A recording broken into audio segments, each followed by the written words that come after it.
ગુજરાતમાં દુર્ઘટનાઓ પર દુર્ઘટનાઓ સર્જાય છે। દુર્ઘટના સર્જાય ત્યારે થોડાક ટાઈમ માટે અધિકારીઓ એક્ટિવ થઈ જતા હોય છે। કેમ અધિકારીઓ દુર્ઘટના સર્જાય તેની રાહ જોતા હોય છે?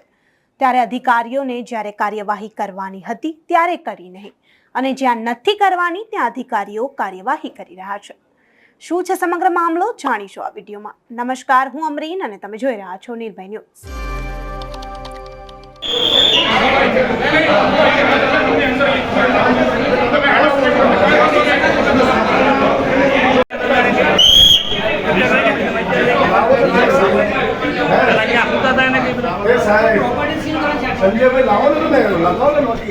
આ કોઈ શાક માર્કેટ નથી, સરકારી કચેરી છે, અને આ ભીડ અને હલ્લાબોલ જે લોકો મચાવી રહ્યા છે તે ખાનગી શાળાઓના માલિક છે।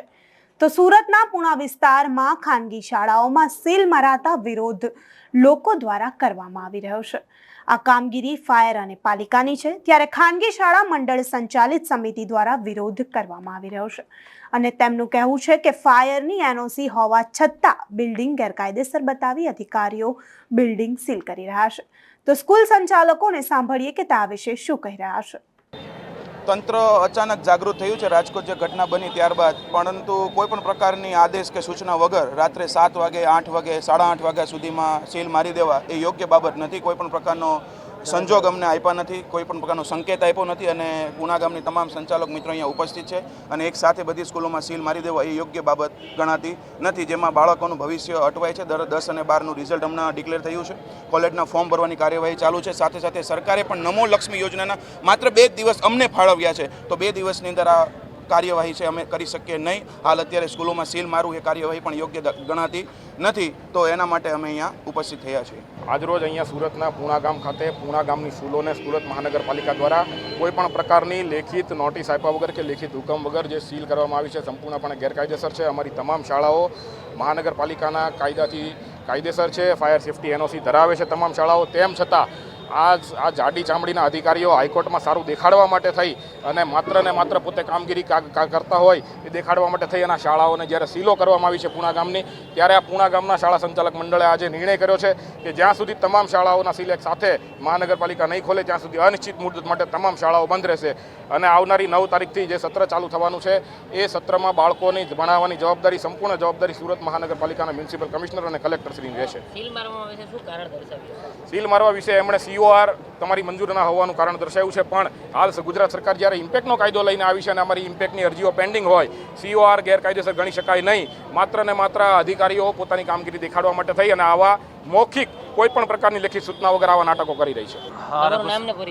રઘુ સાવલિયા રામદેવ વિદ્યાલયમાંથી છું, અને હાલમાં જે નોટિસની કાર્યવાહી જેને કારણે વિદ્યાર્થીઓ અટકાશે, વાલીઓ અટવાશે, કારણ કે 10માનું રિઝલ્ટ આવી ગયું, 12માનું રિઝલ્ટ આવી ગયું, તો વિદ્યાર્થીઓ માહિતી લેવા આવતા હોય અને નમો લક્ષ્મી યોજનાના અંતર્ગત જે ફોર્મ ભરવાનું ચાલી રહ્યું છે અને 2 દિવસનો જેમાં ટાઈમ આપ્યો છે, આ બધી કારીગરી અટકાશે, તો વહેલી તકે આ બધા સાથ આપી અને યોગ્ય કાર્ય કરશો। મારું નામ મનુભાઈ પરસોત્તમભાઈ ચાવડા છે, Swami Vivekananda education and welfare trust સંચાલિત નાલંદા વિદ્યાલયના પ્રેસિડેન્ટ તરીકેની જવાબદારી છે મારી।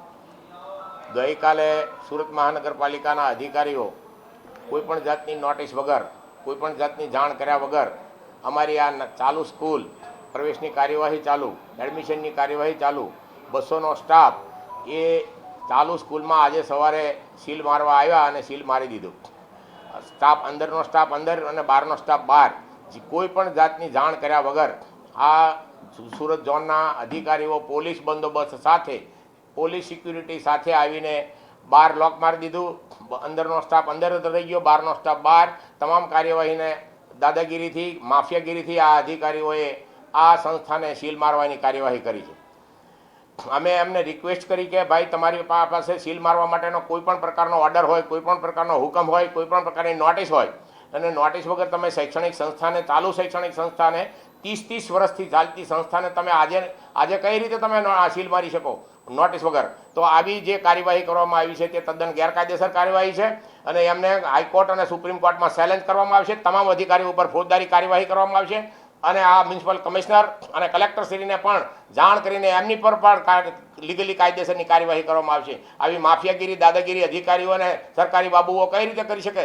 એક શૈક્ષણિક સંસ્થા છે, બાળકોને જ્યાં શિક્ષણ મળતું હોય ત્યાં પ્રવેશની કાર્યવાહી ચાલતું હોય, તમામ પ્રકારની ચાલુ કાર્યવાહી આવીને સીલ મારી દે, અંદરનો સ્ટાફ અંદર, બહારનો સ્ટાફ બહાર. આવી આ ગેરકાયદેસર પ્રવૃત્તિ છે અને આ માફિયાગીરી છે. આવી માફિયાગીરી અધિકારીઓને ચલાવી લેવામાં આવશે નહીં, એના પર કાયદેસરની કાર્યવાહી કરવામાં આવશે. સખ્તમાં સખ્ત આવી કાર્યવાહીને વખોડવામાં આવે છે. જે પણ કોઈ પણ આવી સ્કૂલોને કે આવા ક્લાસોને જ્યારે આવી રીતે કાર્યવાહી કરવામાં આવી હોય એની અમે આજે કલેક્ટરશ્રીને અને કમિશનરશ્રીને આવેદનપત્ર આપવામાં આવશે. આ શાળા સંચાલક મંડળ સુરત શહેર અને સમગ્ર ગુજરાતનું શાળા સંચાલક મંડળ આ કાર્યવાહીને વખોડી કાઢે છે. એનું